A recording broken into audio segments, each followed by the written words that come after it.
Weeping Moor Street, an essay by George Fitzgerald. I'm awed by the city's beauty, with its history and culture and the arts. I take a stroll, as I have done as a boy, and walk past the places I spoke or wrote about in different yarns and tales. Dublin is bright and beautiful, full of dead men's stories, those of renowned. How you've gotten younger as you have grown old, bright with age. You are the mother to many children, all born under a Dublin sky. The artists, musicians, actors, writers and playwrights. My steps take me to Grafton Street, the bustling place, located between Trinity College and Stephen's Green, a mix of high-end department stores, international brands and local boutiques. The street's vibrant energy is one of the reasons for its fame. Famous for its street performers, tourists who frequent it. Then I found myself on George Street with its Victorian commercial building, especially the eastern facet of the South City Market, which has become popular of late for social gatherings with its bars and cafes. The street is connected to Exchequer Street, Stephen's Green, and runs parallel to South William Street. And over time, as the day ran by, I found myself crossing the Halfpenny Bridge and landed in Moor Street. Weeping Moor Street, where has your laughter gone? Weeping Moor Street, weep no more. You are almost silent. You sit quietly like a widow in war. Weeping Moor Street, weep no more. I remember your voice in the summertime of my youth, your call, the familiar cry of the days gone by, the dealers of fruit and veg, fishmongers and street sellers, the paper boy, Coles Lane, and the traders of new and second-hand shoes. I see my younger brother, Pat, the barber, in the doorway in his white shirt, black slacks, matching colour braces. He leans against the doorframe with his hand in his pocket, his legs crossed, his shoes are polished, his face is fresh. He is hopeful for what tomorrow will bring. The busker sings the old triangle. It mingles with the noise of the streets. The sound of dealers, foot soldiers, trucks, lorries, and the street sweepers. The song of 1,000 voices was written in the Dublin story, as the stage hand of life pulled back the curtain for another act to commence. The song is soft and gentle, sometimes fast and loud. Sometimes it's old-fashioned, other times it's smooth, young, always Moor Street, forever Dublin. Not far from where I stood, they stood too. The Irish volunteers. They played a different tune. Theirs rang out with the roar of bombs and bullets in the air as young men fell, never to rise again. It was Patrick Pearse to surrender the street, Michael Collins and the Irish Proclamation of Independence, Pearse Connolly, Clark Plunkett, McDermott. I strolled where Joyce, Wilde, Bean, Butler Yeats walked. 3 kilometres from the Samuel Beckett Bridge, the writer of novels and short stories in the 1930s.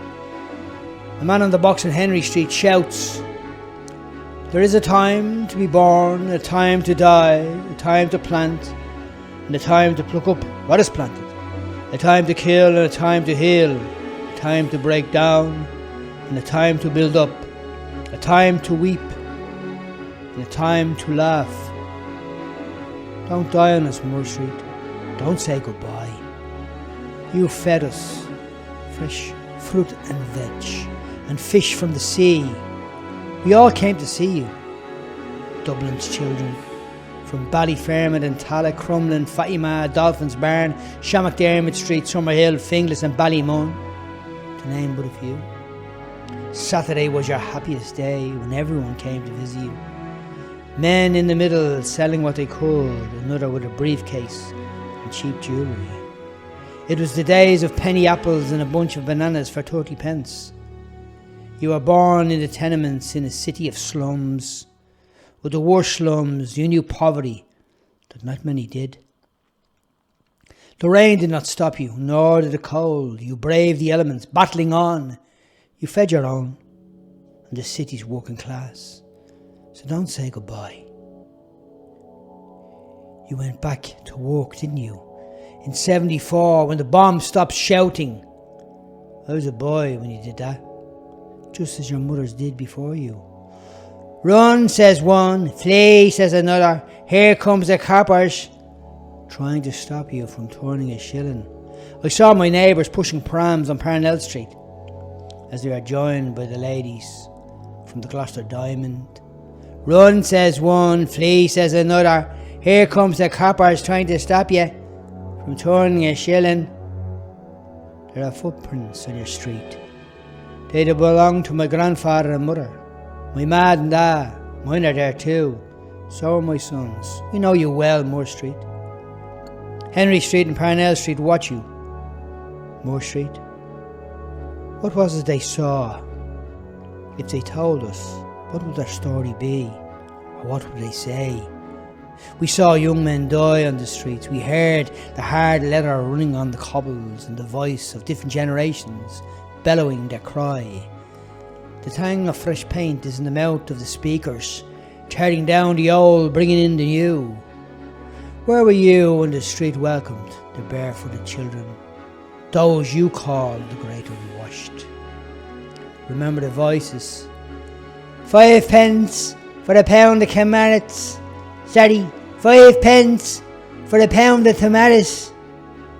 As the butcher shouted, £2 of chops for 50 pence. Sprouts and onions, sprouts and onions. 5 pence for a pound of carrots. Read all about it, read all about it. The paperboy roars from the corner on Parnell Street. The voices are heard by the mothers. And the newborn of Dublin in the Rotunda Hospital, Parnell, square east. Oh Dublin, how you have grown prettier with age. You stand like a proud mother who has watched her children grow. I take a stroll and look at a bird in the sky. He came in from the sea. He rests on the roof of the Pro Cathedral House, 83 Marlborough Place, North City, Dublin 1. The doors of the church open. I gaze and wonder. The voice of the priest says, Our Father who art in heaven. I remember my grandparents who in the 40s lived close by. Thy kingdom come at Middle Gardner Street. At 15 Middle Gardner Street. Thy will be done. I see Tracy on Talbot Street running for his life in 1920. The bullets cut him short. McQuaid and De Valera step out. In one of their happier times in 1945, the generation fights for what the next generation forgets. I looked at the board that lands on a statue near me. On earth as it is in heaven. The bird leaves and flies across the Dublin sky.